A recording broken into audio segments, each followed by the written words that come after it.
Tuhan Allah Bapa kami yang Maha Kuasa yang bertahan kerajaan surga, terima kasih untuk firman yang telah kami bacakan Tuhan, yang akan kami lihat dan pelajari sebentar lagi. Bapa, mohon pimpinan-Mu dan ampunilah segala dosa kami, singkirkanlah segala hal yang tidak berkenan di hati-Mu pada hari ini Tuhan.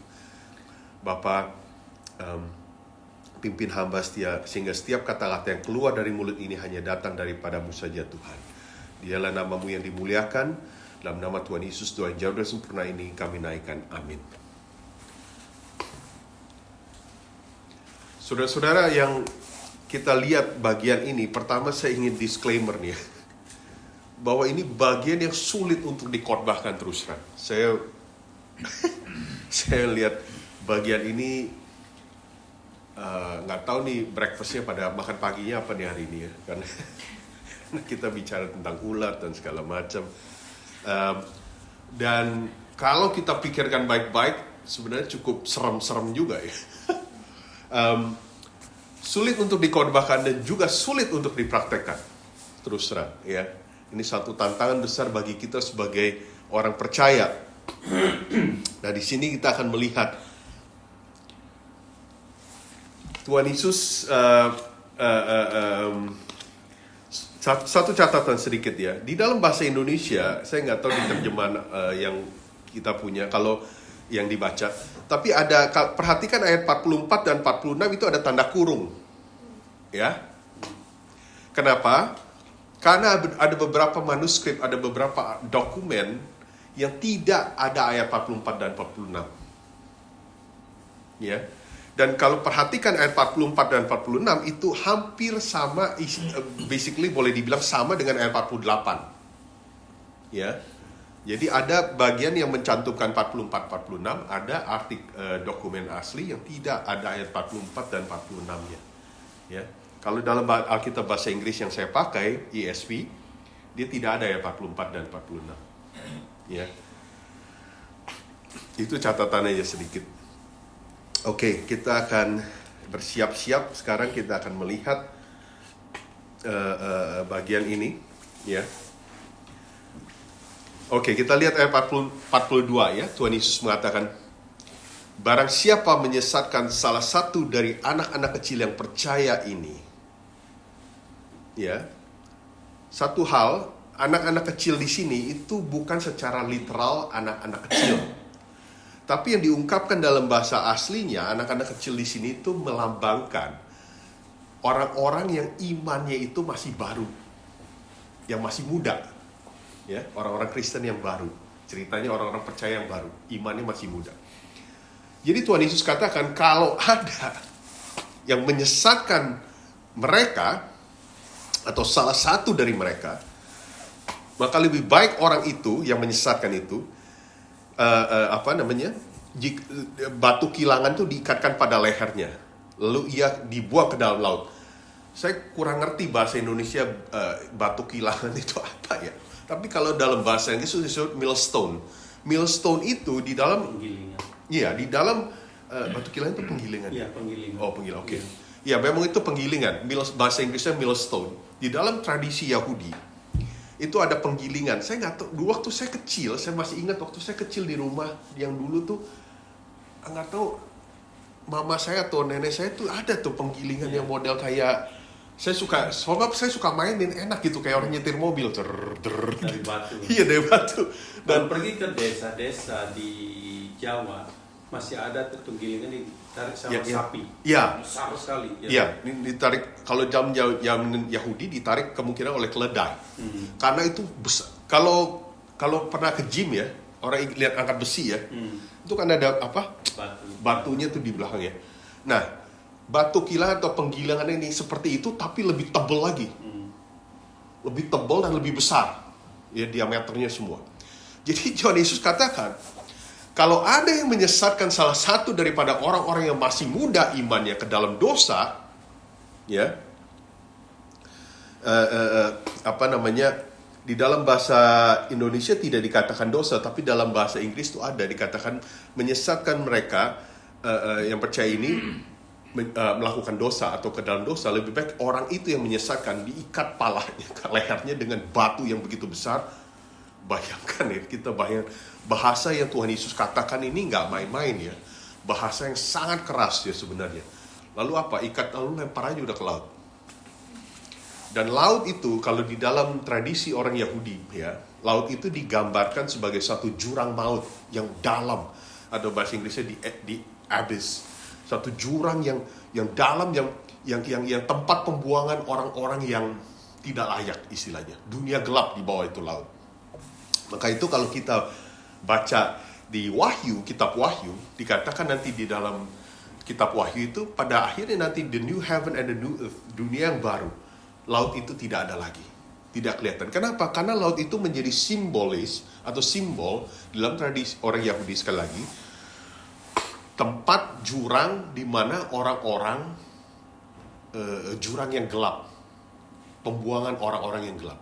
Jadi pada nanti dunia yang baru tidak ada lagi laut, tidak kelihatan lagi. Istilahnya tidak ada lagi jurang-jurang yang gelap itu.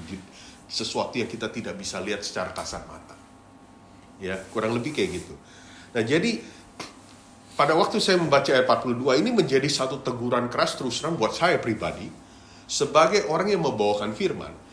Jadi ngomong kasar gitu, Rudy, kalau kamu menyesatkan orang-orang yang mendengarkan firman ini untuk menyesatkan mereka, atau kemudian mereka melakukan dosa oleh karena kamu, lebih baik Rudy kamu palanya diikat leher, lempar buang ke laut. Satu teguran yang keras sebenarnya bagi para hamba Tuhan. Kalau kita perhatikan baik-baik 42 ya, kualitas daripada hamba Tuhan atau pengikut Kristus, jangan main-main. Jangan kamu main-main. Ya.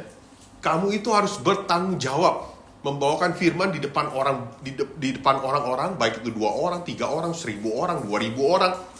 Kamu camkan itu, Tuhan Yesus katakan.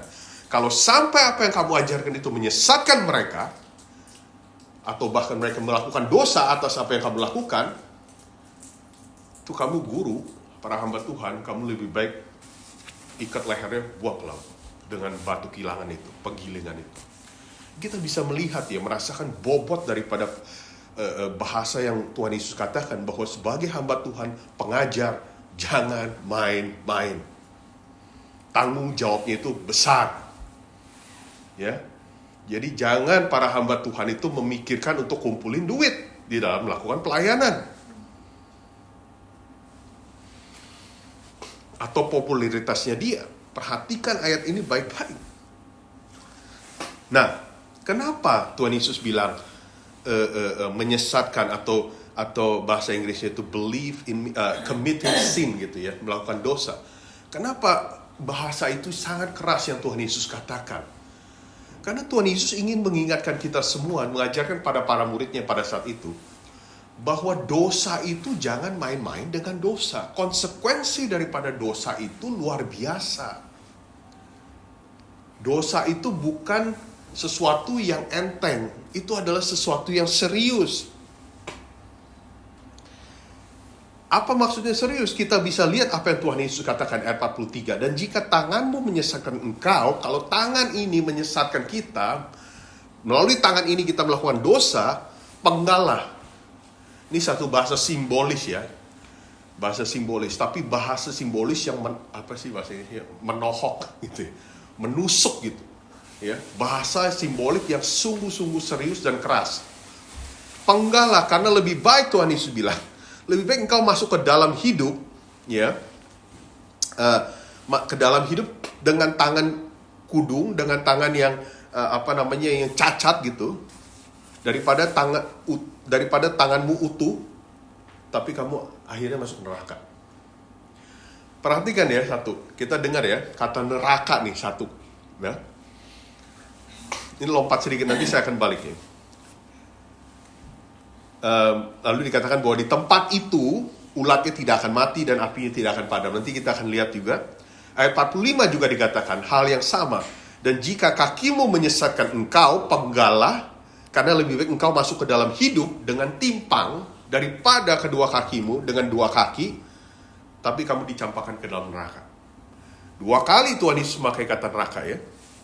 Ayat 46 sekali lagi, tempat itu ulatnya tidak akan mati dan apinya tidak akan padam. Ayat 47, dan jika matamu menyesatkan engkau cungkilah. Karena lebih baik engkau masuk ke dalam kerajaan Allah dengan bermata satu daripada bermata dua tapi dicampakkan ke dalam neraka. 3 kali Tuhan Yesus memakai kata neraka, diulangi 3 kali. Ayat 48, di mana ulat-ulat bangkai tidak mati dan api tidak padam. Kalau orang mengulang satu kata berkali-kali, itu berarti kemungkinan besar itu menunjukkan keseriusan implikasi daripada apa yang ingin disampaikan. Ya, seperti seorang orang tua menyampaikan sesuatu kepada anak, pada anak-anaknya, saya terus terang kadang-kadang berkali-kali mengingatkan mereka. Karena ingin menunjukkan kepada mereka konsekuensi dari perbuatan atau tindakan itu serius. Itu menunjukkan betapa pentingnya betapa pentingnya yang disampaikan itu. Di sini sekali lagi Tuhan Yesus memakai kata neraka sampai 3 kali ya, 3 kali.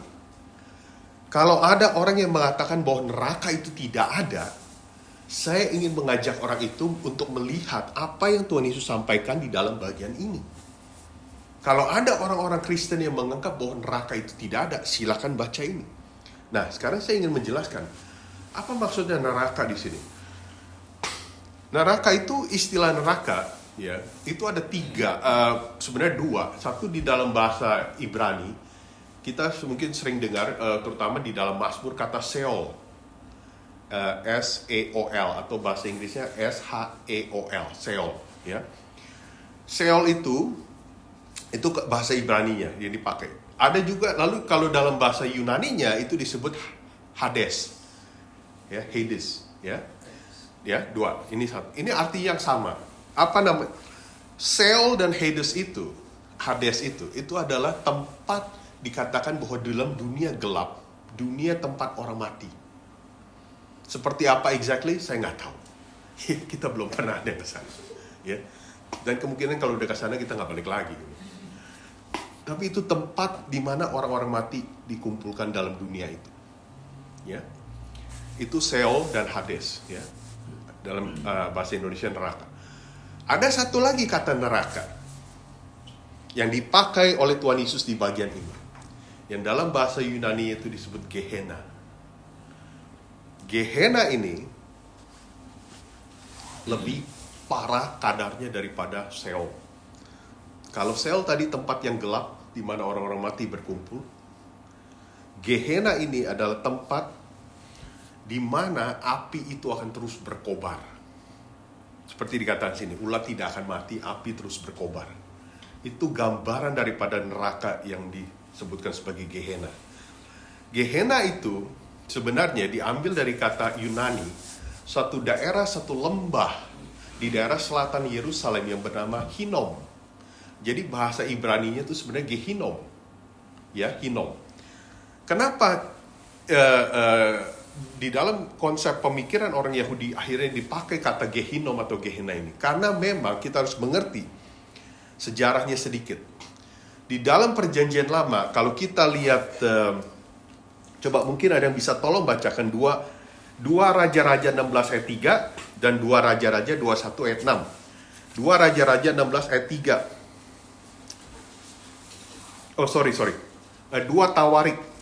2 Raja-Raja juga bisa, tapi coba kita baca 2 Tawarik 28 ayat 3. Dan satu lagi coba baca 2 Tawarik 33 ayat 6. 2 Tawarik 28 ayat 3 tentang Raja Ahaz. 2 Tawarik 33 ayat 6 tentang Raja Manase, Raja Israel di bagian Yudea selatan. Ia membakar juga korban di Labak ben Hinnom dan membakar anak-anaknya sebagai korban dalam api sesuai dengan perbuatan keji bangsa-bangsa yang telah dihalaukan Tuhan dari depan orang Israel. Terima kasih. Coba kalau ada yang siap 2 Tawarik 33 ayat 6. Bahkan ia mempersembahkan anak-anaknya sebagai korban dalam api di lembah Ben Hinnom, yang melakukan ramal, kelalaah, dan sihir, dan menghubungi para pemanggil arwah dan para pemanggil roh peramal, yang melakukan banyak yang jahat di mata Tuhan sehingga ia menimbulkan sakit hatinya. Terima kasih Gra dan Bang Made. Kita bisa melihat dalam 2 sejarah gelap bangsa Israel sangat-sangat gelap di bawah pimpinan dua raja ini. Satu, yang tadi kita bahas yang 2 Tawarik 28 ayat 3, atau 2 Raja-Raja 16 ayat 3, itu dibawa ke pemimpinan Raja Ahaz.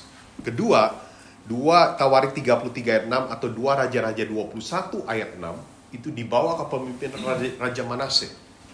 Dua raja ini melakukan hal yang sangat luar biasa, keji di mata Tuhan, di mana mereka mengikuti kepercayaan budaya di sekeliling mereka. Dengan kata lain, mereka menyembah berhala, ya, disebut dewanya itu dewa Molok, ya.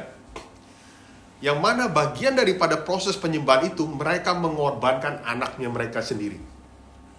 Dilempar ke dalam api, dibakar anaknya sebagai bagian dari upacara ritual penyembahan ini. Dan hal itu dilakukan seperti tadi kita dengar di dalam satu tempat yang bernama Ben Inom, yaitu Gehinom, yang bahasa Yunaninya menjadi Gehenna, yang menjadi neraka. Karena disitulah api berkobar, anak-anak itu dilemparkan, ya, menjadi bagian daripada upacara penyembahan itu sekali lagi. Tetapi kemudian berjalan seiringnya waktu, dibawa ke pemimpinan Raja Yosia. Kalau ada yang mau baca Raja Yosia melakukan reformasi. 2 Raja-Raja 23 ayat 10, ya, 2 Raja-Raja 23 ayat 10, dia menghancurkan berhala-berhala tersebut. Dia mengembalikan bangsa Israel kepada mengembalikan mereka statusnya untuk menyembah kembali kepada Tuhan lagi, kembali kepada jalan Tuhan. Apa yang sudah dilakukan oleh dia punya nenek moyang Ahaz dan Manase, sekarang sama Yosia dihancurkan. Kita harus kembali ke Tuhan lagi. Dan lalu apa yang terjadi kemudian dengan lembah ini? Yang dilakukan oleh Yosia kemudian, lembah ini akhirnya dijadikan seperti tempat pembuangan sampah terbesar, Gehinom ini. Ya, bagian daripada reformasi yang dia lakukan, tempat ini akhirnya menjadi seperti tempat pembuangan sampah aja. Hewan yang sudah mati, segala sesuatu yang cacat, yang sudah nggak baik lah, kayak sampah aja udah, mau dibakar aja, terus api itu berkobar terus untuk membakar sampah ini, ya. Nah, jadi Tuhan Yesus kembali ke bagian ini, memakai kata Gehenna atau neraka ini, memberikan suatu gambaran kepada kita semua bahwa akan ada satu tempat bagi orang yang yang berdosa, ya, yang berdosa, mereka akan berada di tempat seperti itu, di mana api terus berkobar dan ulat tidak akan ulat bangkai tidak mati. Sebenarnya begini, ya, kalau sekali lagi dikatakan kenapa memakai simbolis ulat bangkai tidak mati. Orang kalau sudah meninggal, ya, beritahu kalau saya salah, ya, orang yang sudah meninggal kan pada akhirnya akan menjadi tengkorak, ya, kalau dia dikuburkan, ya. Nah, di sini kenapa dikatakan ulat bangkai tidak mati? Udah jadi tengkorak ya habis. Tapi yang terjadi di dalam lembah Gehinom ini, sekali lagi ini tempat pembuangan sampah. Begitu satu korban sudah selesai, datang lagi yang mati berikutnya. Datang lagi yang mati, kayak di-supply gitu. Hewan yang satu ini sudah selesai, udah jadi tengkorak, hewan berikutnya dilempar lagi yang udah mati. Hewan berikutnya dilempar lagi yang mati. Jadi diberikan suatu gambaran bahwa di tempat ini ulat itu tidak akan pernah mati. Karena selalu ada orang yang masuk di dalam tempat yang di mana api berkobar ini, di Gehenna ini. Jadi digambarkan bahwa ulat itu tidak akan mati. Ulat bangkai seperti ulat ini mendapat supply terus untuk makan. Ya, makanya tadi saya katakan siapa yang breakfast hari ini, ya, mudah-mudahan, ya. Jadi, dan lalu dikatakan ayat 48, dan api tidak padam. Api tidak padam. Jadi kembali Tuhan Yesus mengatakan, kenapa orang yang menyesatkan orang-orang lain yang imannya masih baru, lebih baik kamu dibuang ke laut. Kamu diikatkan, kamu dibuang ke laut. Karena dengan menyesatkan mereka, dengan membuat mereka melakukan dosa, kamu tahu nggak sih konsekuensi dosa itu apa? Kamu tahu nggak sih, kamu pernah pikir nggak sih dosa itu lalu larinya kemana pada akhirnya? Bukan hanya di dalam masa kehidupanmu di dunia. Maka itu saya kalau masih ingat di dalam flyer saya tanya, di mana kita 100 tahun kemudian? Betul memang seperti Noni katakan bahwa kita nggak 100 tahun lagi nggak, mungkin saya juga udah nggak ada.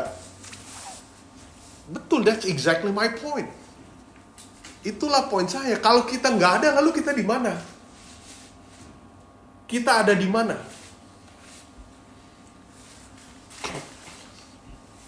Apakah kita memilih untuk ke Gehenna? Ingin tempat di Gehenna atau di tempat yang lain? Pernah nggak kita berpikir, hidup kita kemana pada akhirnya? Satu hal konsep yang menarik ya, di dalam dunia teologis itu, ada yang kalau bahasa Inggrisnya itu annihilation gitu.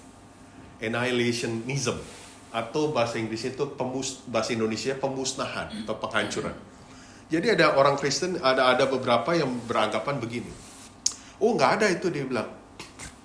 Pada akhirnya nanti semua orang yang berdosa, semua orang yang mendapat kutukan yang berdosa dan segala macam, mereka termasuk para iblis dan segala macam, mereka itu akan dihancurkan oleh Tuhan. Sounds good.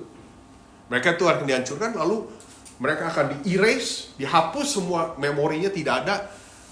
Mereka habis, udah. Nggak ada lagi. Keberadaan mereka tuh sudah tidak ada lagi. Jadi nantinya di dalam dunia yang baru itu semua yang ada cuman orang-orang yang berada dalam Tuhan. Mereka ini nggak ada lagi. Udah habis, udah dihancurkan. Titik.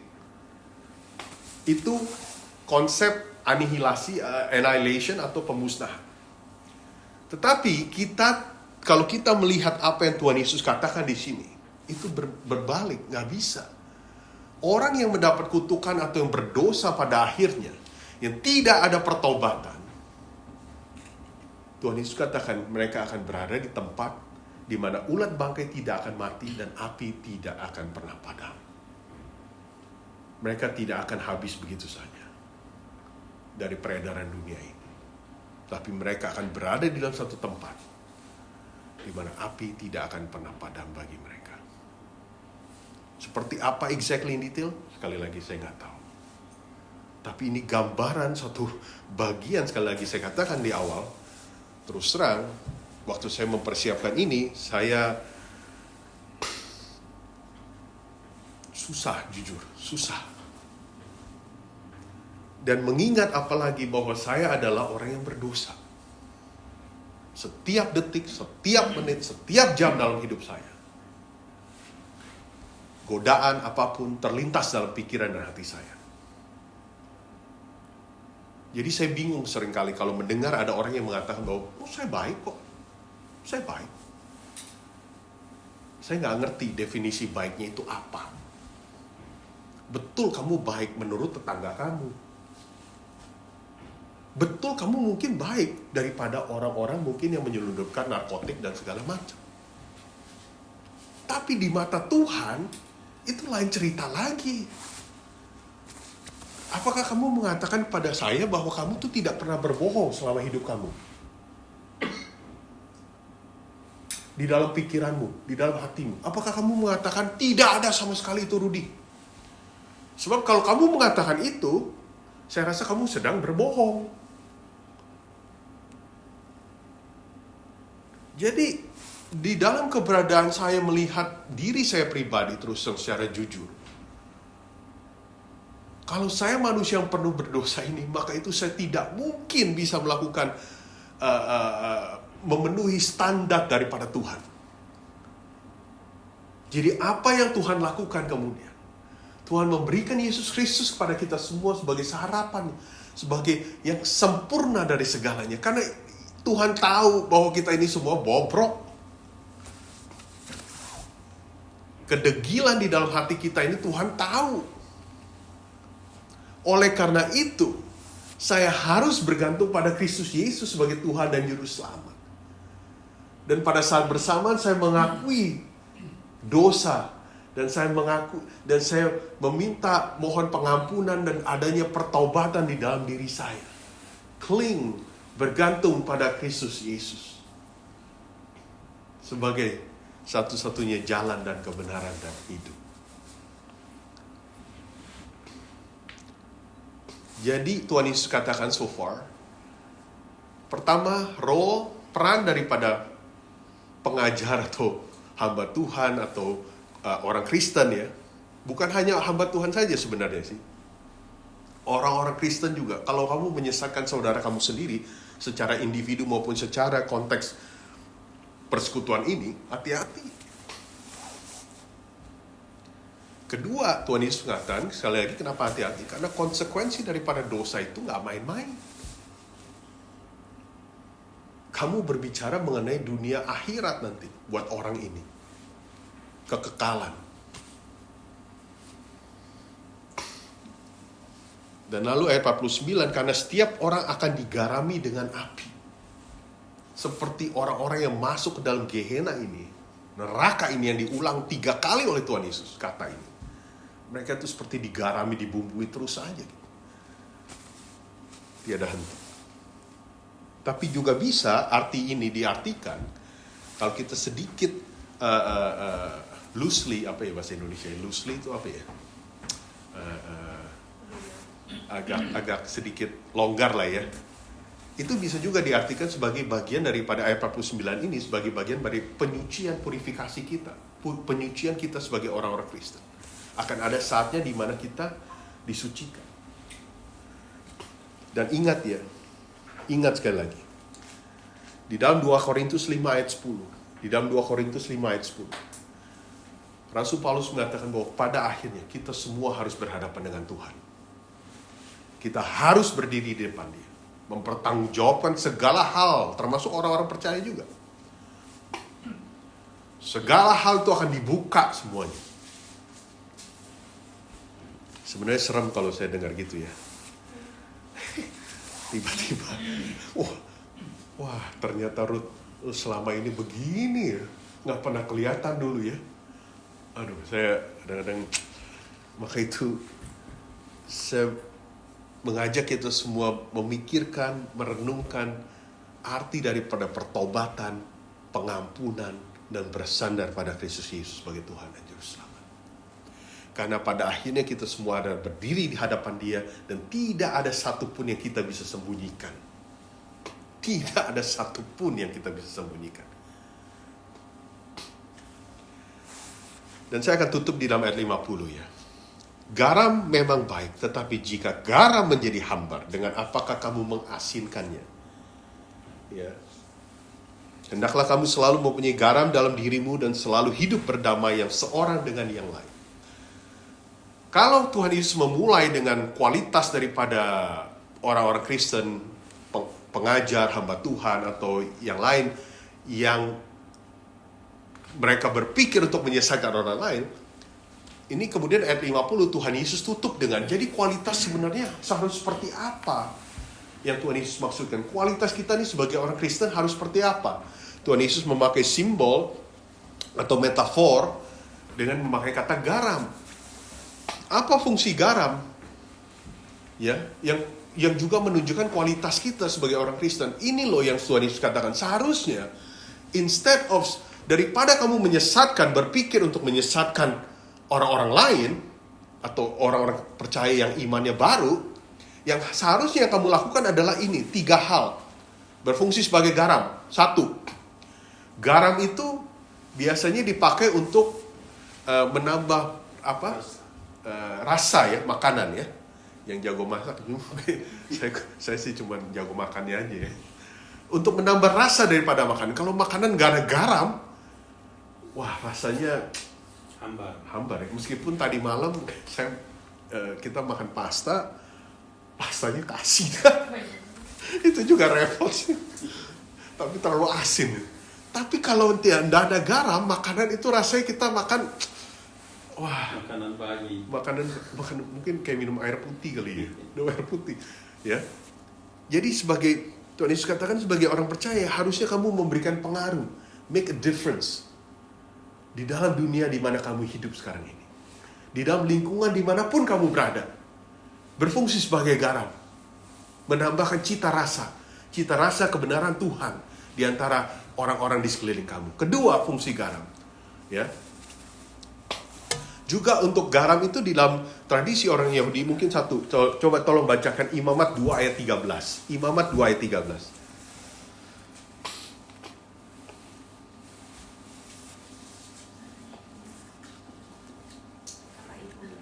Kalau ada yang udah Imamat 2 ayat 13. Iya, kalau ada yang tolong. Dan tiap-tiap persembahanmu yang berupa korban sajian haruslah kau bubuhi garam. Janganlah kau lalaikan garam perjanjian Allahmu dari korban sajianmu. Beserta segala persembahanmu haruslah kau persembahkan garam. Terima kasih. Kalau kita lihat konteks itu melambangkan sebenarnya perjanjian yang Tuhan buat dengan bangsa Israel. Suatu kesetiaan daripada Tuhan terhadap bangsa Israel. Sehingga garam itu seperti dipakai menjadi satu simbol bagian daripada God's faithfulness, kesetiaan daripada Tuhan. Sebagai orang percaya, Tuhan Yesus katakan bahwa ingat, garam itu juga mewakili bahwa Tuhan itu setia pada orang-orang percaya. Dan yang terakhir, ketiga, fungsi garam itu, Tuhan Yesus katakan kualitas sebagai orang percaya yang harus kamu lakukan, yaitu sebagai garam. Poin ketiga adalah di mana kamu garam itu kadang-kadang dipakai juga untuk preservasi makanan supaya dia jangan busuk, ya. Jadi Tuhan Yesus tutup dengan hal ini. Daripada kamu menyesatkan, kamu seharusnya berfungsi seperti garam dari tiga hal itu. Kesetiaan, ingat kesetiaan Tuhan, memberikan cita rasa, dan terakhir sebagai preservasi, pengawet untuk melawan kerusakan moral yang ada di dunia ini.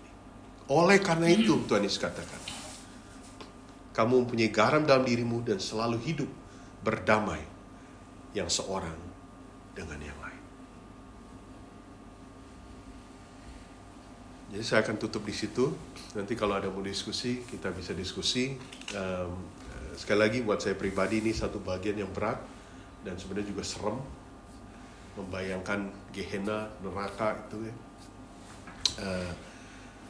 Jadi kalau ada orang-orang yang masih berpikir bahwa neraka itu tidak ada, atau itu hanya cerita-cerita bohong, dongeng, ya silakan baca sendiri apa yang Tuhan Yesus katakan di dalam bagian ini.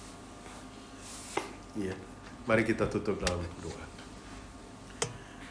Tuhan, terima kasih untuk hari ini, sekali lagi untuk firman-Mu Tuhan yang begitu keras, tapi juga sangat-sangat penting mengingatkan kami kembali Tuhan. Hendaknya kami berjalan di dalam kebenaran-Mu, atau setidak-tidaknya kami selalu rindu untuk berjalan di jalan kebenaran-Mu Tuhan. Dan jikalau, dan sudah pasti kami akan melakukan kesalahan, melakukan dosa Tuhan, ingatkan kami Roh Kudus untuk bertobat, untuk kembali pada jalan-Mu, memohon pengampunan-Mu, dan kami harus bersandar pada Kristus Yesus Tuhan. Kami tidak bisa melakukannya sendiri. Tuhan, ajar kami juga untuk menjadi garam seperti yang Engkau katakan, memainkan peranan kami seperti garam di tengah-tengah dunia yang sudah jatuh, yang sudah gelap ini Tuhan. Biarlah kami dapat tumbuh menjadi terang dan garam-Mu, menyebarkan Injil Kristus, kebenaran firman Tuhan, dan mengasihi satu dengan yang lain dimanapun kami berada. Terima kasih Tuhan untuk firman-Mu. Dalam nama Tuhan Yesus, doain jauh dari sempurna ini hamba naikkan.